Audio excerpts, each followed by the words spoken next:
ඇයි අම්මා අඬන්නේ? මං යන්නේ හන්දටනේ අම්මේ. උඹට කීයක් හරි ඕනිද ලෝචියෝ?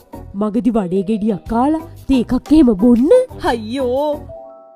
අම්මා හිතුවද මං කෝච්චිය අනුරාධපුරේ යන්න හදනවා කියලා? ඒක නම් ඇත්ත. හඳේ කඩ තියා මිනිස් පුලුටක්වත් නෑ අම්මේ තාම. මොන පචද?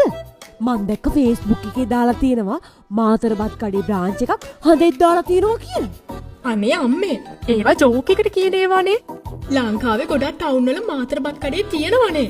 කොළඹ නෙළුම් කොළන පරිශ්‍රයේ සිට චන්ද්‍රය බලා පිටත් වෙන ශීඝ්‍රගාමී රොකට්ටුව තව සත මොහොතකින් ගමනාබැබ කරනවා ඇත. චූටි මං යනවා. මගේ කබඩ් එකේම අරින්නේ නෑ. හරිද? අනේ සර් මට බයයි. සර් මාව දාලා යන්නකෝ. අපේ අම්මට ඉන්න එකම ලොකු දුව මම ලෝචි.